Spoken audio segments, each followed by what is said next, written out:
This episode is brought to you by ARCAT. Visiting Chicago for Greenbuild in November? Check out ARCAT at booth 529. This year's theme for the Greenbuild convention is Human by Nature, focusing on sustainable buildings and practices that are accessible to everyone. Did you know you can use ARCAT to find lead data on building products? ARCAT's powerful search engine can help you find the product information you need that meets your environmental standards. Best of all, it's free. Check out arcat.com, that's ARCAT.com today, and visit them at Greenbuild, November 14th and 15th at booth 529, where you can find more information. Thanks, ARCAT, for sponsoring this episode of Archispeak. Welcome to Archispeak, the podcast that talks about what it's like to work in the profession of architecture.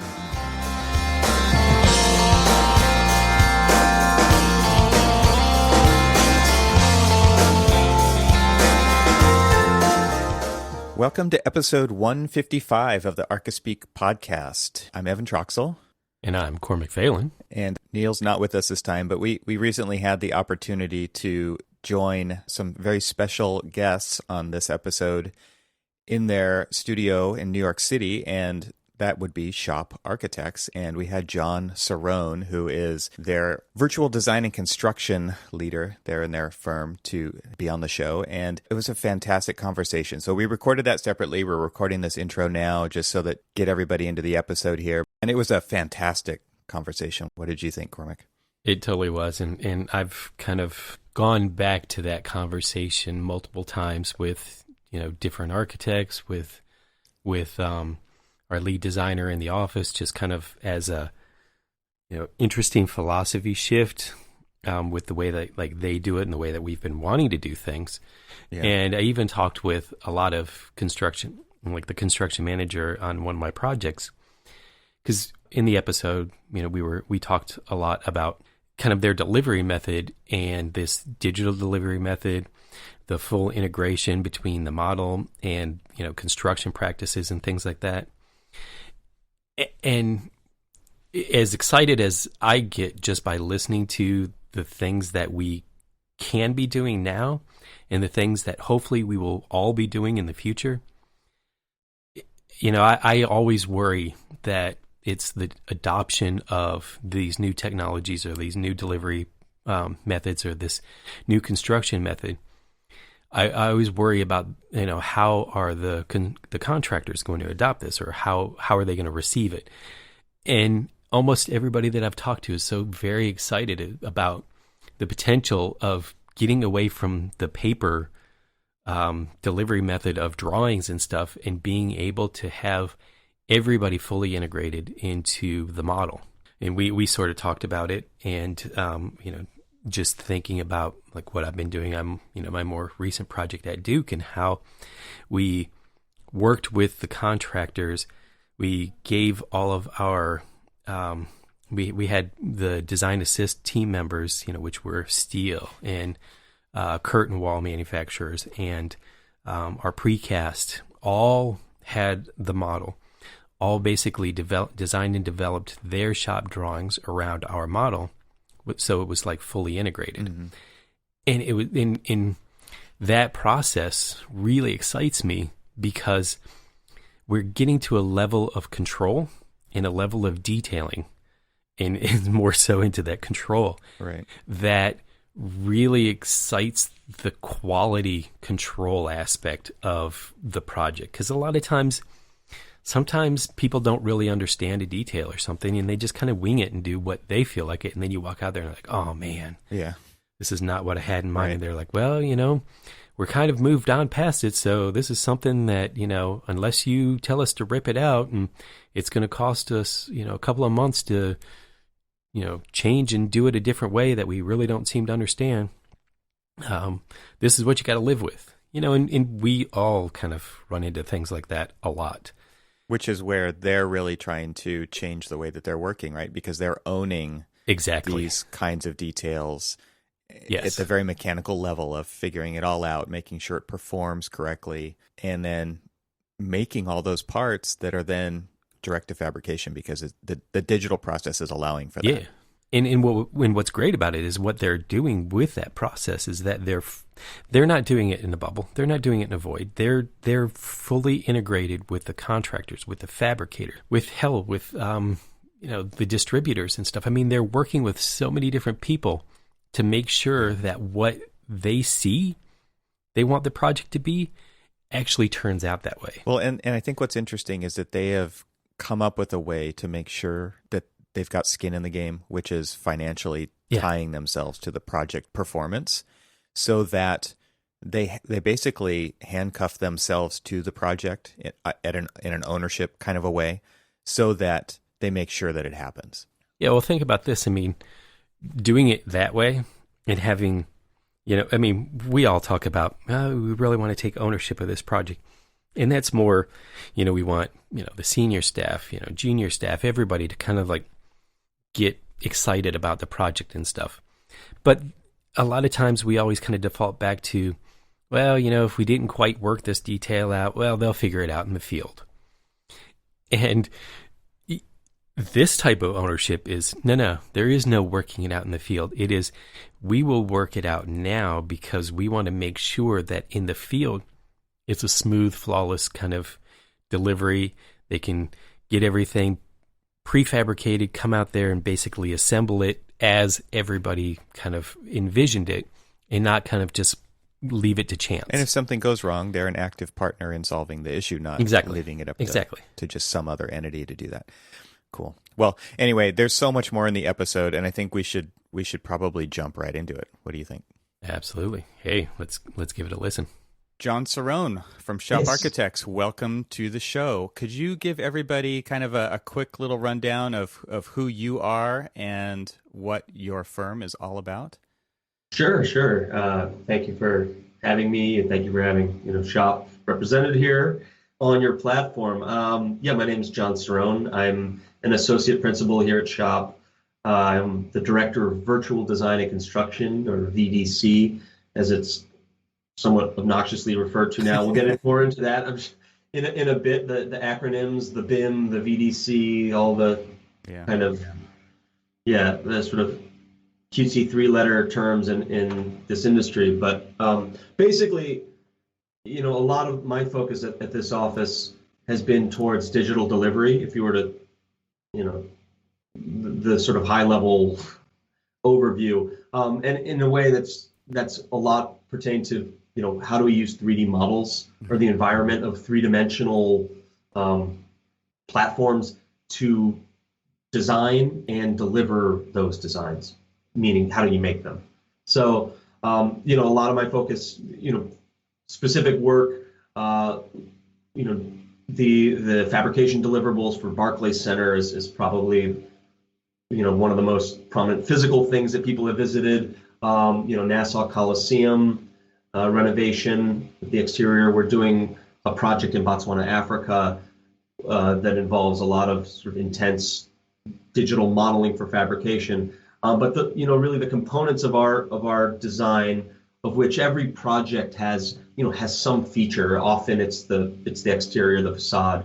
But the projects where there's a relative amount of complexity or intrigue, aesthetic intrigue, but then all of that, of course, is closely associated with materiality and how it's made, and whether it's the machines or people processing that information. But all of that, how do we most directly communicate design to the people or machines making it and get it up on our buildings?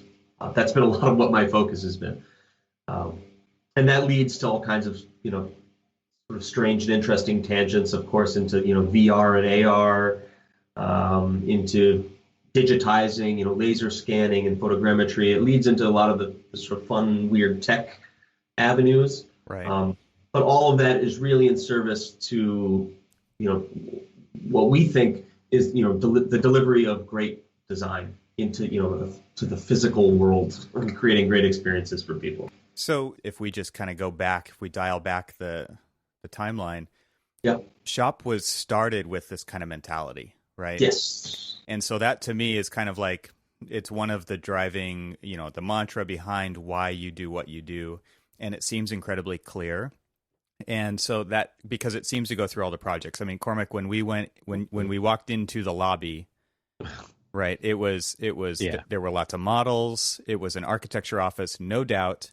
And you guys have the model airplanes on the wall. Could you kind of talk about just how that whole thing started? Because I think one of the things that impressed me about SHoP in particular was just the idea of performative based design. Yep. And it seems to kind of bleed through everywhere in your environment. Yeah, it definitely does. As you identify correctly, it is in the DNA of the firm. I think, a good preface to this is that depending who you talk to in this office, you're going to get a different angle of a project or a sort of story or narrative. That's, I think that's one of the sort of richness of this office is that it is a place where a lot of different interests, whether it's materiality, whether it's environmental performance, whether it's, digital modeling and directive fabrication techniques, you're going to get a different area of focus, and meaning a different sort of story of the project of what's valuable about this project in the eye of the presenter. And I think that's a really important part of the office. We're not all here, coding parametric design. My angle is always the digital process, so it is a tech heavy approach, which is what the sort of bias of what you'll probably hear in this conversation today. But there are people that are equally focused on the touch and feel of material and color contrast and this sort of experiential design and all of that. It's in SHoP as a synthesis of that, of what something looks like, feels like. The experience can't be separated from how it's done. What is the material? What are the properties? What is the tooling required to do it? So it is this sort of equal part artistic and technical approach. And I think it's just important to preface it with that because, again, not everyone is doing the same thing or everything here. It's a really good blend and synthesis of different backgrounds and interests coming together to deliver, the one thing we all do care about is again, delivering great product, a great built environment for people. So, to that point, the technical side of it, I think, which we get into, you identify the planes and sort of the DNA of the office. It is relatively straightforward and it is potent. We think the narrative, it came from, the partners all came from different backgrounds. I think they were not architectural undergraduate students. They came from history, art history, finance, structural engineering. They came from different, walks of life. And as they say, their midlife crisis decided to, apply their focus into architecture. So they all went to architectural school later in their educational careers. And, it was a time where, Silicon graphics and 3D modeling was sort of hitting the design floor. Yeah. I went to undergraduate in Miami of Ohio, where Form Z was the 3D du jour. I think it still might be. Yes. And then I'm the same vintage, so yeah. I love Form Z. It's like a very clear. I wouldn't get into that stuff, but as a 3D modeling tool, like it's very explicit about these are points, these are lines, these are faces. Right. But so I think I take that for granted in the sense that even in undergrad, that was kind of a new approach, the idea of 3D modeling. I think this is, and then of course, graduate school later at Columbia, it's a very 3D heavy approach. But I think when the partners were in grad school, it's sort of hitting the design studio, and I think you get a lot of blob, you get a lot of formal. We can make shapes we hadn't been able to make before. Right. and I think a lot of emphasis was put on render and image and Yeah. experimentation in just digital form. And the background, I think the interest of, to their credit, of the partners, there's a very aerospace focus, there's this kind of infatuation with planes and marine and automotive industries. And the 777 documentary of how this Boeing is putting the advanced technology, the first fully 3D digital CAD of a plane, that's coming out at the same time. So while architectural school of thought, a lot of it was kind of graphic heavy.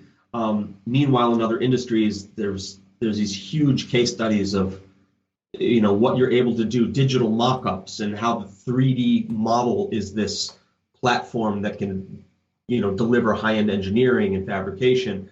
So the partners, I think, were focused. Their ear was towards the kind of the Nova Special, the 777, Mm-hmm. and this technology hitting on the design floor is like, okay, we've got these 3D modeling platforms. We can use this to make stuff. And I think that was a very clear idea. And, it comes in the first projects where you're, it's sort of raw digital exercise, but it was always about extracting, not just making a form in 3D, but making that physically. And how do you use the computer to translate the instructions to make it?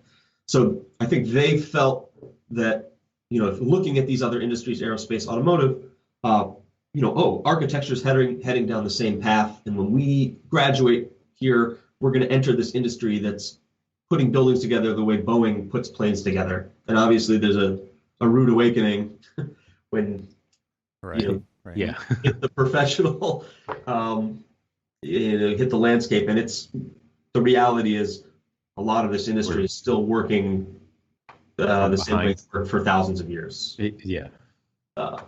So that that idea that, wait, other industries are using this technology to have it really high-end control of both the engineering, the simulation, and the making, the fabrication of their parts and components. Can't we manufacture architecture? Can't we deliver design the same way? That is the absolute core of the DNA, and it is simple. It's profound in the sense that I think it resonates so well with, I think, students and professionals, that I think SHoP had a lot of acclaim. The proportion of acclaim to actual built work at the time was, there was a lot of the story. And because it's so true to the DNA, as we worked on and developed bigger and larger scopes and projects, the way we deliver them has stayed true to that initial DNA. And it's in a way, it kind of exponentially charges itself. The tools get better, we get better at using them. We are certainly, we'll get into the softwares we use, but we're well outside of the realm of traditional AEC tools, and it's scaled in a way that we're able to actually deliver really large scopes in the way that we had always wanted to.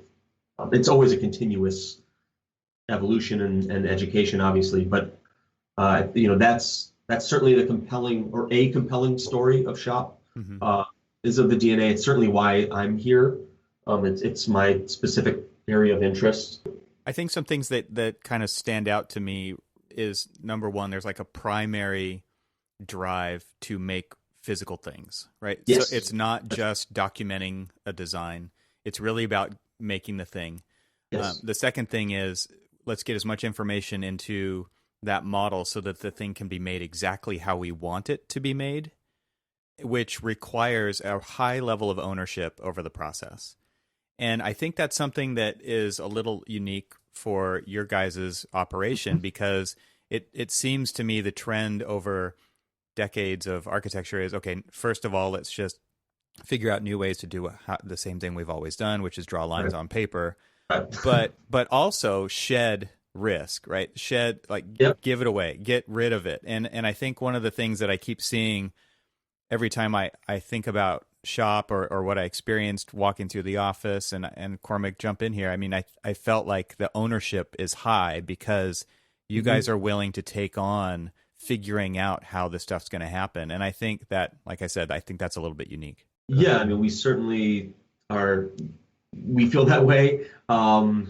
It's we think it's a necessity. We want to no one entity can't transform an industry, but you can certainly help. You can be part of a movement that hopes to kind of evolve practice and how as designers, your sort of authorship and ownership of scope and how you collaborate, really intimately collaborate with experts. So we're not fabricators. We're not. We certainly don't pretend to know all the ins and outs of factories, and we don't tell our subs on a project how to do their job. But we have a digital platform that just really enables deep collaboration. So we're good at digitizing, automating, geometry, and we have obviously we drive the design intent.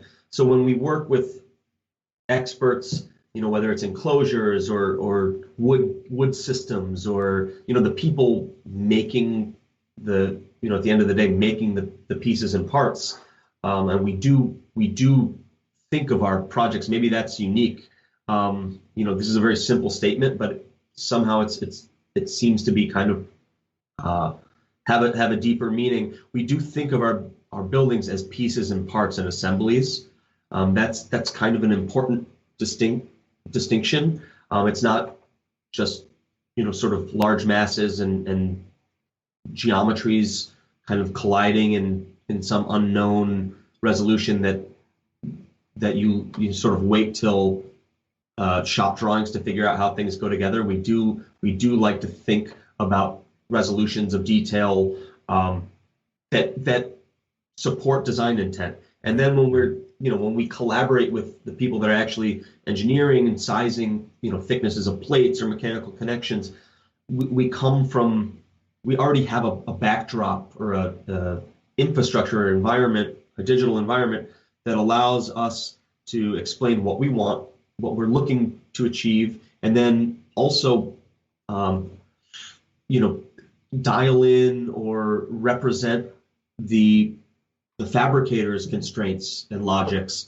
So we're basically able to sort of simulate those systems and quickly, automate them, see what they'll look like across the scope of the project. But it's really a way to sort of internalize the constraints from many different, whether it's engineering or the actual material fabrication standpoint or logistics of shipping. We're able to take all the constraints and kind of incorporate that into our design inputs in a way. Mm-hmm. So it's not, there are certainly areas where we've taken on more risk, where we actually provide cut files and things like that. But at the core of it, it's really operating an environment, this sort of digital platform for collaboration. So do we think as these platforms evolve that architects will be making cut files in the future? Is that the future of design delivery? Not necessarily. We've done that as a sort of stopgap to when someone said, this is too complex, or can't we just rationalize these, there's 12,000 panels, can't we just rationalize them into 8 different sizes? Right. That we have engaged in levels of modeling and fabrication to achieve a design that we know is achievable. But the future of this, as this evolves and more contractors and fabricators come into these 3D platforms, and the machines direct to manufacturing becomes more commonplace, we see our design model as a place, as sort of a replacement to a lot of the traditional processes. Why do we do a design model, give that to someone else, they model their system, send it back to us in drawings to review, and try to catch all the Right. the three-dimension, as things turn the corners and try to trace the details around Imagine in 3D, where we end up modeling it ourselves. Like this whole modeling to translation to 2D for distribution, and then people remodel that to what they think. It's kind of this strange game of telephone, and it's not efficient. Mm-hmm. And as people become more comfortable in using the 3D environment to make, we think we'll be trading models back and forth. We'll see people's models evolve within our platform. It's just this kind of real-time collaboration. So that's the excitement. So let me ask you this, because now you just stepped into, this is a soapbox that I've been pulling out multiple times to basically beg and plead people. It's like, look, when we're designing for a 2D output, because in a 3D world, of course we're going to have change orders. Of course we're going to have all of these issues and things like that. And where I was going with that is I was curious about what your experience with your contractors and fabricators and stuff have been with the dialogue back and forth, and just staying purely 3D rather than waiting for that cyclical, I'll do it in 3D, then 2D, then 3D, then it comes back to us in 2D kind of thing. I mean, how have they been? Is there like a sense of relief, or is there pushback?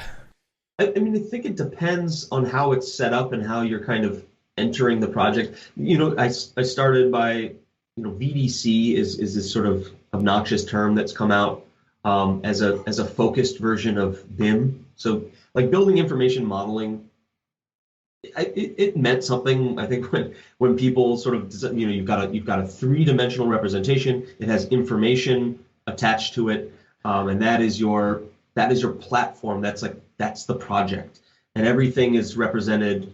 2D is an extraction, but it of a 3D truth. And from BIM, I think we've entered this. BIM is a requirement. I think it's become super generic, and every contractor, every design, we're full BIM. We all BIM. To the point where I don't even think in lectures and in the office we don't even say BIM. It's kind of like, unless we're sort of joking, because it's so generic to a point where there's validity in the idea, of course, but digital models and how they're used, we like to be really specific internally. Like what is a point cloud? If you do a LiDAR scan, how does that get into meaningful 3D geometry that we can measure off of or coordinate a fabrication model? How you're using the model and how you're interfacing with a 3D environment is really important to be specific. And then when people are we're BIM everything, you find that it's not. I think if you were to go into, a lot of people are modeling, as you just said, are modeling for 2D deliverables, which means a lot of things are skipped, faked, or coordinated, or 3D comes afterwards as a deliverable because someone wants BIM and no one, it's not specific why they want just a checklist. It's part of the checklist. Yeah, I know, and that unfortunately, a lot of I think the industry and the sort of, as you said, the wanting to shed liability has backed a lot of this into the corner.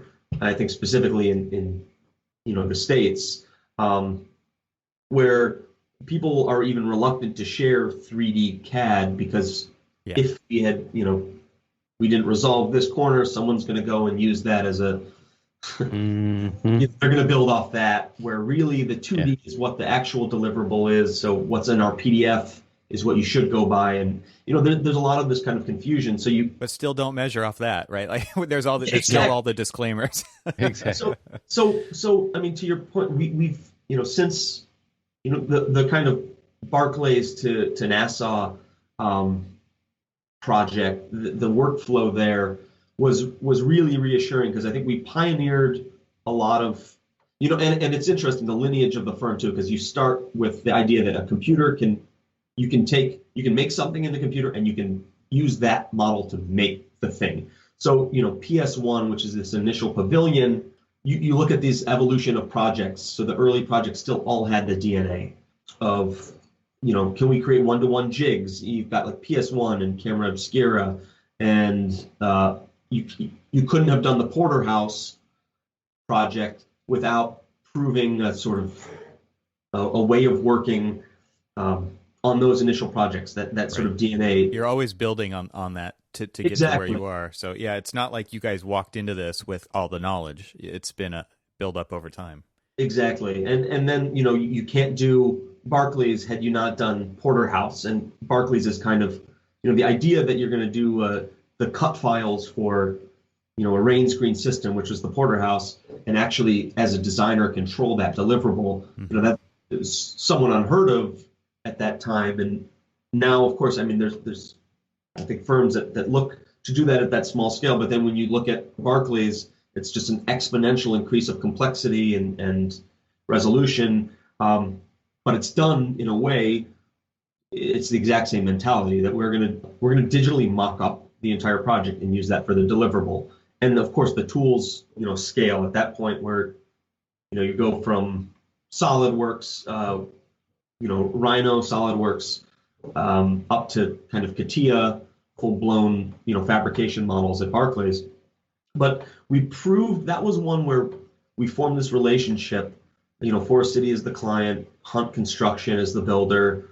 It was a design build, and we're working, directly with a facade fabricator. And you build this relationship where, the project is so complex, the timeline is quite tight, the stakes are very high, and there's this realization that the model, we're coordinating primarily through 3D, fabrication models, and you form this relationship where reviews and design reviews and sort of logistic studies are all done around these models, and stuff fits. The work instructions out in the field are screenshots of a model, or in some cases, us with an iPad or a laptop, spinning the model around to say, hey, we've overlaid the laser scan of the structure here. The facade units are coming in from fabrication from another place, but the laser scan shows that this plate was installed incorrectly or is damaged. So you're going to have to notch this out before you install this facade unit. And we're doing this all through like model. There's no written directive. There's no sort of PDF documentation. And the initial feeling or response to that from the contractor, from the foreman on site is like, you're out of your fucking minds. Like this is crazy. You're telling me to go through and cut the steel or move this plate or do this from, this sort of three-dimensional. And you're like, yeah, I'm trying to help you. Yeah, no. And what's funny is, the first, as the units come in and they start installing this and they realize like, oh, like that. Yeah, we're right. That wouldn't have fit. Yeah. And, I remember the first unit of like the canopy of Barclays, for example, it's this sort of alien object that shows up. There's 5 hooks that are in like weird locations. There's no drawing to show like where it goes. And it's just with the model, you say, you know what, this unit goes up there. And they're like, well, what are you talking about? Like, well, there's 5 hooks. And then if you look up there, there's 5 pins that are all like specifically located. It's kind of this bespoke system. And they're like, well, so we're just supposed to lift it and it'll fit in. You're like, yeah, that's the idea. So they I think there's the initial reaction is to be obviously skepticism. And they're like, oh, this is crazy, but whatever, let's give it a go. And they lift it up and it like fits perfectly into place. And they realize, as you move through, had they not, notched this plate or adjusted this pin, that the stuff wouldn't have fit. But everything starts fitting and locking into place. And to a point where the skepticism turned into like it was actually fun. Like we'd go out on site and the foreman is like, all right, well, what do you got for us today? Like, what are we doing? And they go from installing, 1 or 2 units a day very quickly and installing 10 to 20. It becomes this You kind guys, of game. you guys And they gamified it, become, yeah. yeah, exactly. They become sort of involved, and you show them you can review digitally an area, this something needs to be resolved, and they kind of feel ownership and stake in this now. Like, oh, we could move this plate, we could switch this bolt. We need, on our end, we need to get approval from engineering for that to happen. It's the digital model. You sort of make the adjustments in the model, send screenshots, the engineer runs calcs, sends it back, and it's just this incredibly efficient mode of communication that everyone is involved and has their head around. So It sounds to me though like you guys, yeah, there's this huge process every time you work with somebody new that you have to kind of go through this process absolutely. with, because that distrust or whatever you want to call it has been built on this history. Have you guys ever thought about doing like shop class or whatever you'd call, what would you call it? But something preemptive to the project starting construction to talk about that kind of stuff, or do you just always do it once it's begun?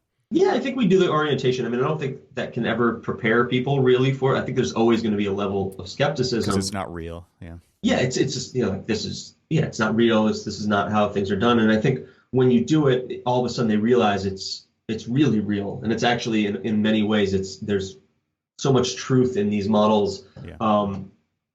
For better or worse, you expose, look, that you're going to have an issue.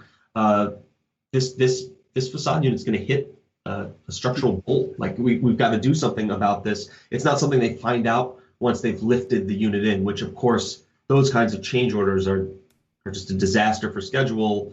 And when you do the traditional approach, which is, all right, something didn't fit, why? You go through this exercise, you go through drawings, you go through design intent models, you go through shop drawings, you go through all this sort of different modes of communication, and that takes a lot of time. Yeah. And meanwhile, that time, people are doing stuff. They're going to cut things out. They're going to make something fit. Oh, right. Man. And right. that is the detriment of the project. That's a danger. Exactly. And it can snowball. So it's kind of this, when you have this level of this model, this kind of CAD that is a federated both sort of design and fabrication model, you can get an answer very quickly. Especially like if you digitize what's there and you know what's built and is intended to go there, you can make decisions very quickly. And that's often the real value of working like this. Yeah. And the extension after Barclays, the gang got together again for Nassau. It was kind of this process where we've already established, in a way, a shorthand, and it's not to say that authority having jurisdiction is left out. Their documents are shortcut. All the necessary requirements are there, of course, for permitting and all of that. But the internal design team and contractor and subcontractor, when you all speak the same language and we understand we're going to be trading these, you'll take our design model, you'll build your fabrication model off of that. We'll do the shop drawing, and I'm using air quotes now. Right. Skype. The shop drawing review is us receiving your fabrication model, turning it on and off to the design intent model. That's the review process.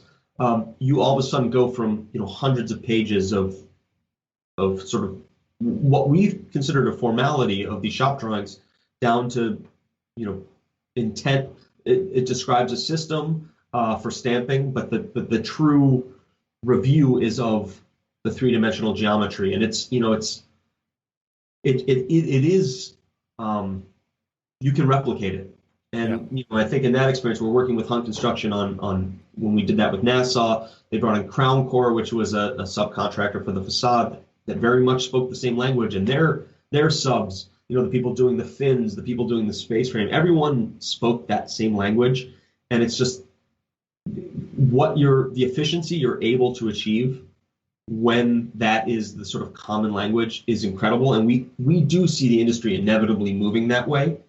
Right. It's this process when there's a new a new project and a new team involved. We're very on purpose. We try to be very open source with what we're doing and how we're doing it. We we don't have secret modeling techniques that we won't share with a fabricator. If they want to sort of see the scripts or sort of see how the sausage is made, or you want to. I mean, a lot of it's like sometimes it's TMI. Like there's just like, okay, we're not there yet. Right. It's But overwhelming. Yeah. it's overwhelming. But you have to show how their rules are being embedded into your automated Yeah. models. You have to show the logic behind the system Exactly. so that trust is yeah. Exactly. It validates the process and the trust is there. And that is something we're very open to share always, because that's not specific IP. It's a way that we hope that there's a continual evolution towards working this way. I have a question for you that I want to kind of tee up real quick, because we talked about this on one of our previous episodes as well, just talking about the model-centric workflow and how it enforces or requires honesty in modeling. Yep. Because garbage in, garbage out. Right, garbage in, garbage out, or you're back to the old days of having to coordinate all the different drawings if you're faking stuff on one because you're faking it in 2D, and then all of a sudden something changes and you forget to go to the other views and update it because of that dummy crap that people put into models. Yeah. So I think that everything that you just said kind of speaks to validating the reason behind enforcing that honesty. And I wonder if that's a conversation that you guys have, or if it's just inherent in the way that you work. But then also, what do you think, my question is, what do you think is keeping architecture as a profession back from jumping more headfirst into adopting the model-centric workflow? Like, what are the things out there that are, because I don't think it's necessarily the software. I don't think it's the software vendors. We're always maybe asking for more in that realm, but in the work that Cormac and I do, a lot of times it's the agency review. But besides those, like, what are the things holding us back? Yeah, I mean, the deliverables are, that's still it. You're right now responsible for construction documents and specifications. I mean, the deliverable now is two-dimensional. That's industry standard. That's what contracts are focused around. That's what the AIA believes in, right? Yeah, and then the other side is liability. I mean, I think people don't want to overshare. If that's the deliverable and that's the accepted deliverable, giving a model that may or may not sort of completely sync with that 2D deliverable. I think people like the gray area. I mean, not that they like it. It's a place to hide, right? You hide. Drawings you can hide in 2D. And right. So I think a lot of it, in terms of architecture offices, we certainly have to address this. Like, there's a certain part of the way we model. It is a very 3D heavy firm, and not in a kind of novelty way or kind of a gimmick. We design in 3D. Where design happens in Rhino. We use Rhino and Rhino Grasshopper. Like, we are. Right. I say that synonymously because I think we do have a very high level of proficiency in Grasshopper and sort of parametric stuff. But design happens in Rhino Grasshopper. It moves into Revit for documentation, and then often it gets paralleled in CATIA for potentially some advanced systems and modeling.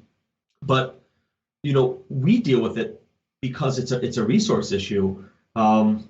If you still are responsible for the 300-page construction document set and hundreds and thousands of drawings of details and the model, something has to give.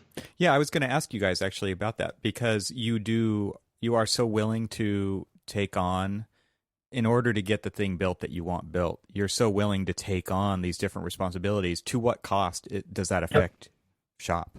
I mean, it's a thing here for sure. I think the projects where we've done it, it certainly wasn't for, it wasn't for profit. It was for, quality control. Quality, getting, the design we wanted. It has not been a profit-driven exercise. But that said, we think there are versions of this model where there'll be innovation in terms of how you write the contract and how can we deliver a design model potentially that has that we're able to deliver useful CAD. I mean, I bring it up the way I say it because it's it's on everybody's mind, right? Yep. It's going to take so much of our time to develop the things to this level of detail or to this understanding.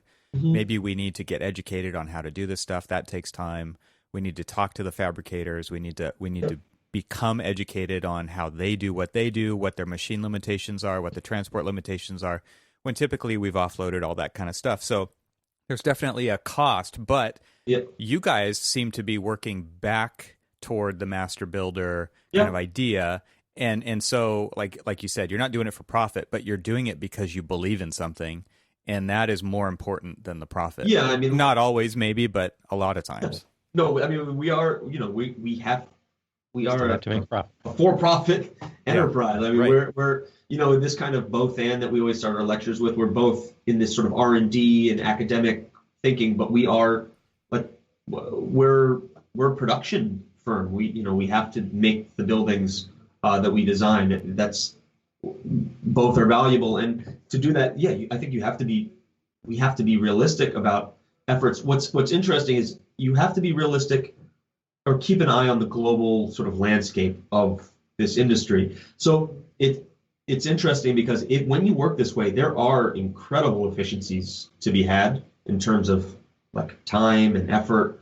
You're able to do large amounts of work with small concentrated teams. So there's a way that this can be negotiated that I think it is very profitable for everyone. There's kind of this win-win-win situation where the building, if it's done at this, if you can design and deliver in an environment that's this efficient, the building will be cheaper because there's less kind of gray area change orders. The contractors will be more efficient in terms of time, and designers will potentially make a little bit more because they're in control of deliverables.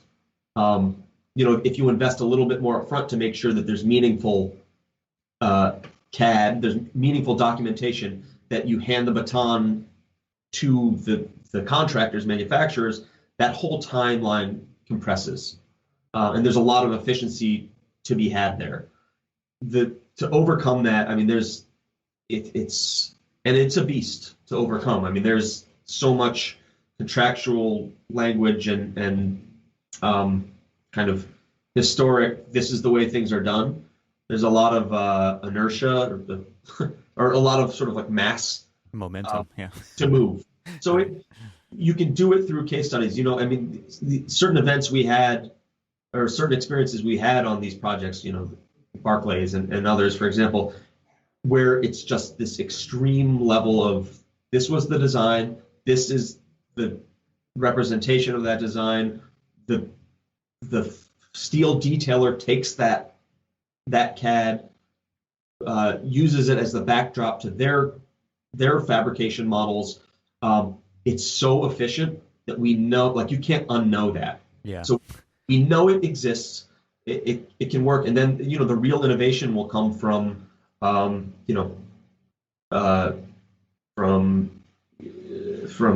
client design, builder contracts that allow some of these efficiencies to work. Because we said, it's not efficient if you have to do all of it. If you still need all the drawings and documentation and the modeling, I think it's a bit of a misconception that modeling is harder than drawing.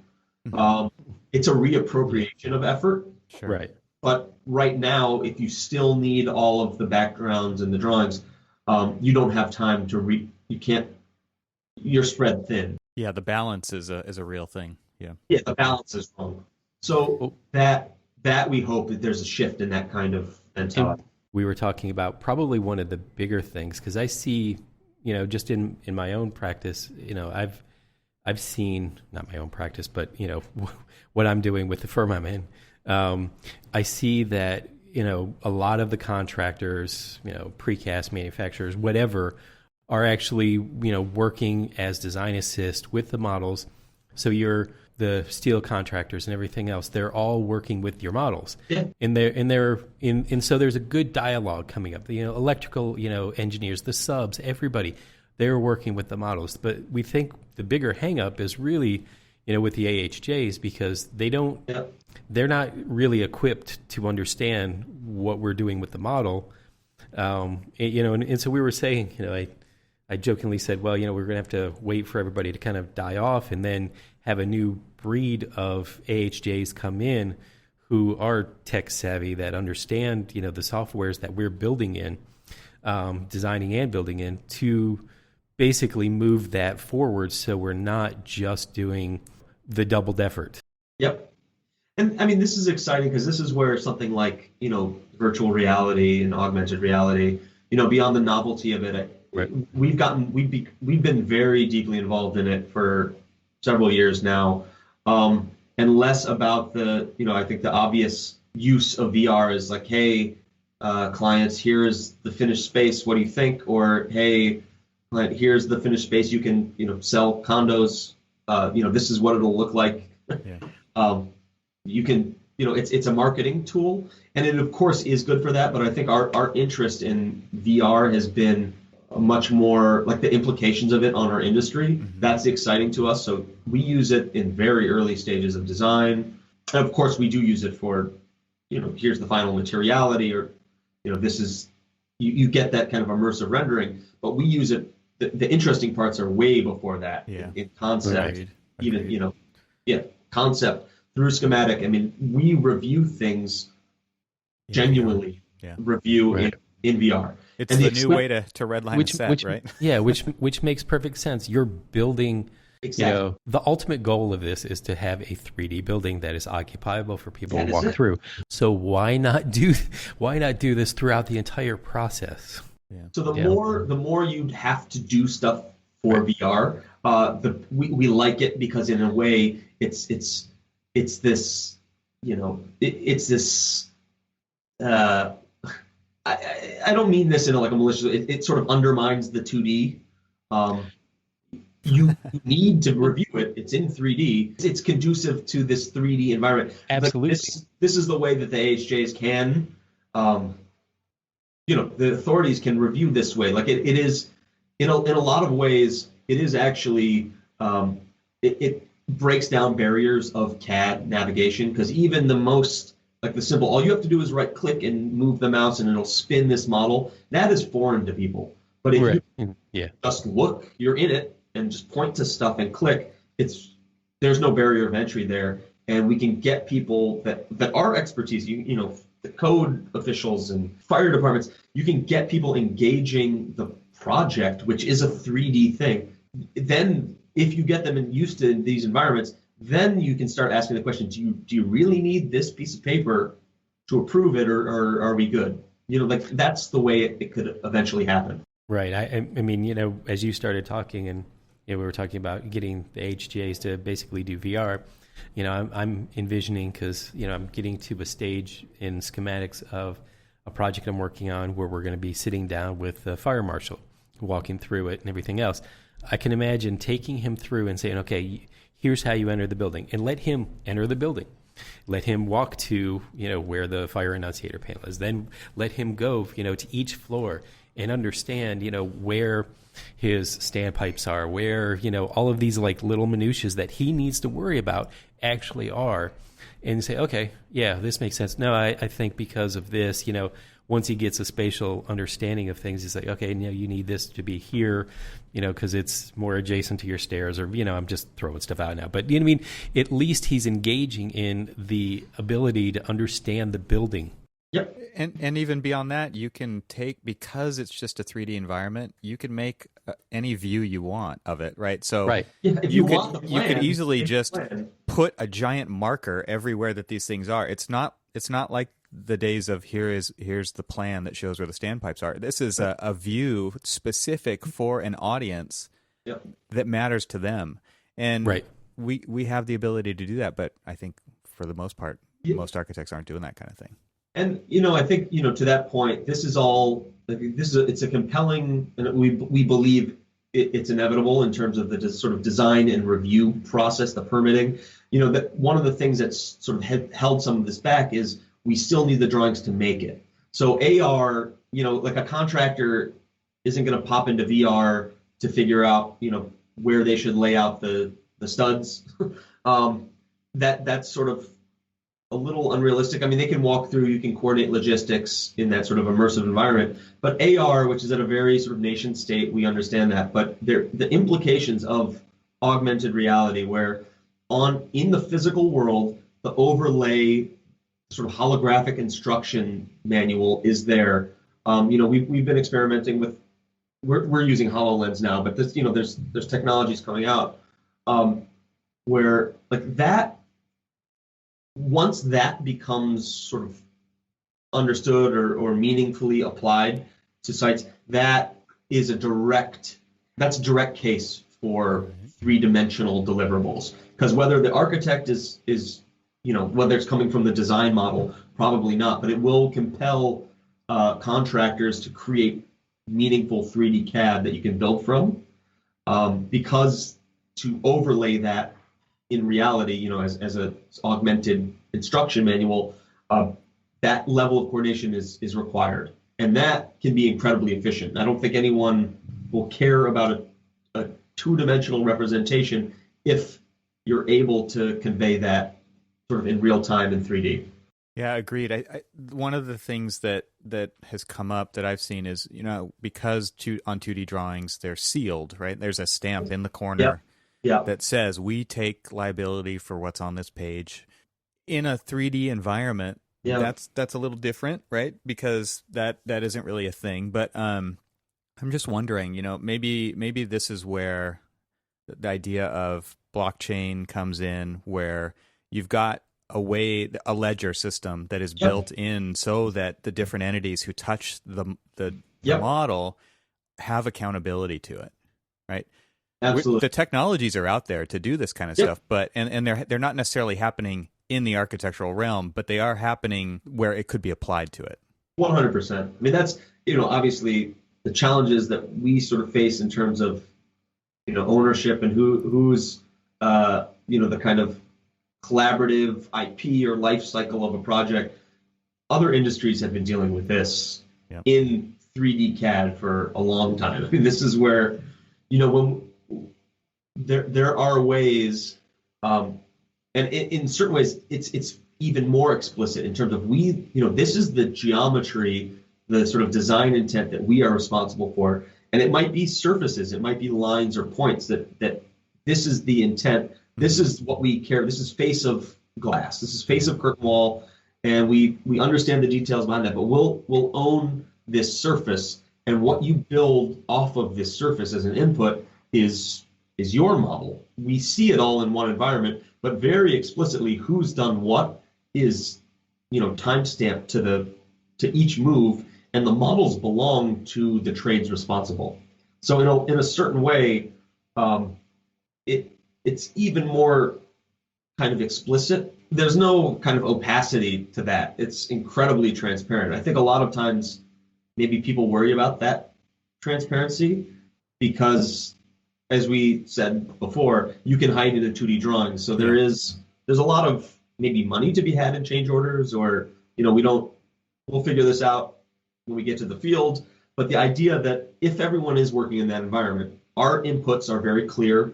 There's surfaces, there's indicators for material specifications, offsets, things like that. But how someone builds the system would be represented or built by the people ultimately responsible for that system.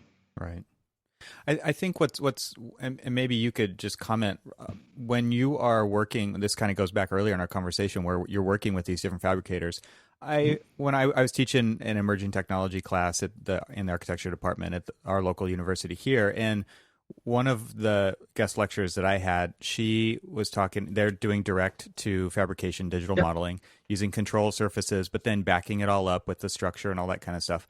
And they're working with fabricators who love this idea. Right? Absolutely. You're not pulling teeth to get them to do it. And I think the reason I wanted to bring this up was, I think a lot of times architects compromise before the thing goes out the door. We've talked about this on the show previously, where we make assumptions based on maybe somebody's previous experience or how we think it might turn out. And what I wanted to maybe get your input on was, give us an idea of what it's like to work with some of these people who are like, give me these these Yep. juicy ideas to take and run with, versus the constant pushback that we get kind of in today's construction mentality that we're seeing on job sites and stuff like that. Yeah, I mean, I think we have examples. We have one currently, which I don't know that I can say what it is specifically, but where a fabricator's like, look, why this is incredible. You could give us stuff we could use. Like this could be, and we'll figure out the sort You're of doing our details. job for us. What? Yeah, or in conjunction, you know what I mean? Like I think a lot of times architects overdraw stuff because we like the yes, we do. we think we know how it's going to go together, but the reality, I mean, there's design intent, which is we do care how thick something is or the sort of reveal between one material and another. But the systems behind that, we're often, that's not our area of expertise. It's not our that's not our scope. But we like to draw the stuff, and it's all for pricing. So one of the big challenges, which we hadn't mentioned, the design bid build, it does pose a challenge because you don't know, like the idea of a design assist lends itself very well to this way of working because people get their eyes on it. The systems, whether you're modeling it for them or they're capable in modeling it. You are working in this kind of federated design environment. It is more challenging, a design assist. This is where parametric modeling, it helps because it can adapt. Like you could say, all right, this is bidder one's version or bidder two, or ideally, here's the surface. Bidder one, impose your model on this, or like use this surface as the input and build what you would do. Bidder two, same thing, and we can comparatively review, contrast the different systems and approaches. And bidder 1, 2, and 3 wouldn't necessarily see the others' systems in place, but in one model, you could, like, there are of course technologies that allow for this kind of like black boxing. Like one person can see this, you can't see the other person's connection detail. Like all of that has been managed by aerospace for decades. So the idea that you could actually create a meaningful review process, a bid process in 3D, like that's not unreasonable at all. And the fabricators, certain ones, love that idea of here's basic surface areas, take this, do what you need to find quantities, do what you need to sort of descope the project. But if we could review, if they built their systems on it, that would be incredibly efficient. No, absolutely. Yeah. I mean, because then real time they can start to, say, okay, well, I'm bidding this, electrician comes in, I'm bidding this raceway in here, and I see that we're going to have some conflicts there. So, they, maybe add a little extra to their bid or something to kind of like work through some, coordination issues or things like that. But I mean, I've been having a lot of experience with this recently because the last project that I've been working on, which is under construction, it was a design build. Not design build, but it was a design assist project. Mm-hmm. And, we didn't have all of the trades do it, but all of our major systems, our HVAC, it was a precast curtain wall, steel building, and all of those major trades, all design assist, and they all built their own models. Foundations, built everything. So we could see where the duct banks were coming in and conflicting, clashing with our foundations and things like that. And it just made for, I remember traditionally reviewing above ceiling or below grade drawings and, having to go back and forth with them and things like that. And, to be able to just sit and see everybody put all of their stuff in and spin the model around. Yeah. Oh, crap, I got to drop that footing. Something like that, it just makes it so much easier. It's amazing. I mean, you have the information. You're sitting in a room, and it's like there. So this thing's hitting this thing. So this one, trade A is hitting trade B's thing. We can sit here and we can have a reasonable discussion about, what do we do? Either this beam's going to move up or that duct is going to dip down. Or Mr. Architect, can you drop the ceiling? Yeah, or exactly, or it's.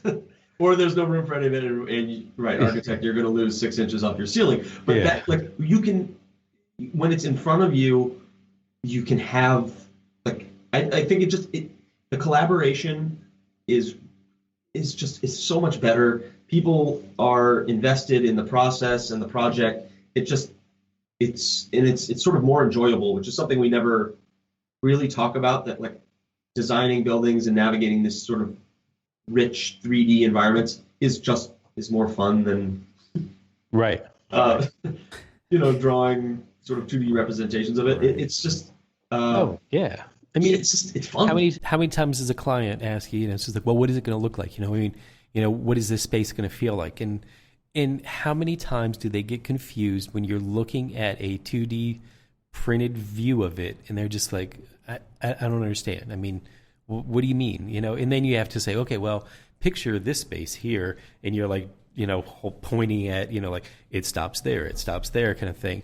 But if you put, going back to like, VR, I mean, being able to immerse them into this space, and they're like, oh, okay. And again, it enforces that honesty, right? Because it's not it's not the wide angle lens with the lens flares and the soft glow on the highlights and all that stuff. This is what it is. I mean, right. And you can look anywhere you want, and that also kind of again just reinforces that there's an inherent honesty to this process, which is a good thing, because everybody gets exactly, you set the expectation. Yes. I'm really glad you went there with it, because I think, honesty is a incredibly, that's an important, I know it's simple, but it's a very important idea to pull out of this, because, I think one of the best compliments SHoP receives is that, when the built work is done, it's, wow, that looks exactly like the rendering.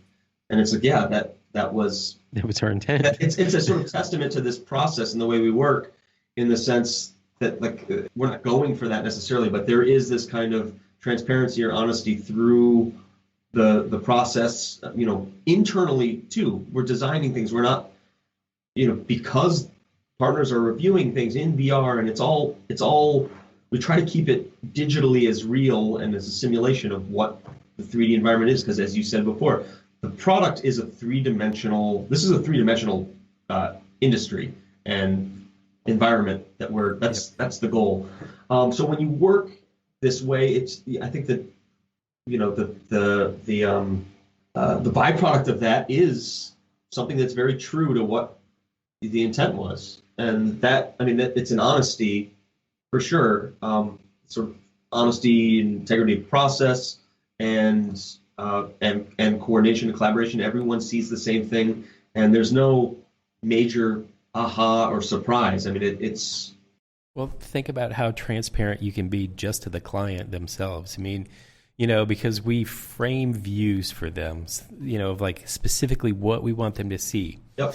And, in this kind of 3D environment where we let them see everything, the good, the bad, and the ugly, you're able to like let them know, where some of the challenges are and things like that. I mean, it does offer them that truth and that honesty. And I mean, hell, to be quite honest with you, yeah, a lot of times we're trying to pull the wool over their eyes just to, get them to, buy off on the next scheme so we can move on to the other one. And in this particular case, they get to see it all, and they get to understand like the reality of things. Yep. It's like, the reason we can't do this that you keep asking me for is this, and they can see it. Yeah, absolutely. Well, John, we want to be respectful of your time, so I think this sounds like a good place to wrap up. Thanks so much for coming on the show today and for getting this all to work out. Fantastic. It was a great conversation. And you can follow SHoP Architects online on social media, and you can find them on Instagram and Twitter with the same handle in both places. Very convenient. That would be SHoP Architects, all one word, no spaces, SHoP Architects. And we'll have links to everything that we talked about in this show, including all of the projects, that Boeing 777 PBS special, and everything else at archispeakpodcast.com. Thanks for listening, everybody. And we'll talk to you guys next time. Thank you, guys. Cheers. Thanks.